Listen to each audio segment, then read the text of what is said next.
আসসালামু আলাইকুম প্রিয় শাসি ভাইরা, আমরা আছি আবু কালাম চৌকিদারের ধান খেতে। উনি আমাদেরকে নিয়ে আসছে ওনার খেতে সমস্যা। কাকা, আমার কাছে সমস্যা কি? এই এখন দিনটা কি কত এরকম রোয়া বসে গেছে। বসি আঁকা আঁকা জায়গা আঁকা আঁকা বসে গেছে। মানে ওনার ধান খেতের মাঝে মাঝে কুশিগুলো বসে যায়, বসে যায়। মানে উঁচু নিচু হয়ে যায় কেন? আচ্ছা না, আমি এই খেতে 50,000 ওষুধ দিয়েছেন, কদিন হয়েছে? মাত্র 15-20 দিন হচ্ছে। 15-20 দিন হয়েছে কেন? তো প্রিয় শাসি ভাইরা, আমরা যে আপনাদেরকে বলছিলাম ধান খেতে পচা জলা ওষুধ দেওয়ার 3 থেকে 4 দিন বা 1 সপ্তাহ পরেই ধান খেতে সিলিটেড জিঙ্ক স্প্রে করবেন, অথবা 36% দস্তা সাথে বোরন দিয়ে ছিটে দিবেন।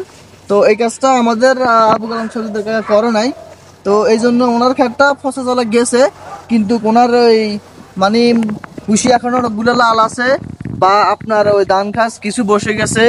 তো এই জন্য আমরা ওনারা বলবো উনি ওনার ক্ষেত্রে সিলিটি জিনিস স্প্রে করে দিবে, আর না হয় বোরন আর মুক্ত প্লাস দস্তা আমাদের পদ্ময়েল কোম্পানির, আর কেমিস্ট ক্রফট কেয়ার আছে আপনার, কেমিস্ট মনোজিং, অরণ্য ক্রফট কেয়ারের আছে মনোজিং, অনেক কোম্পানির মনোজিং আছে। এগুলা সিটে দিলে ইনশাল্লাহ এই রোগটা সমাধান হয়ে যাবে। কি করেন দাদা? হ্যাঁ হ্যাঁ, ঠিক আছে। ওষুধটা নিয়ে ব্যবহার করেন, হ্যাঁ।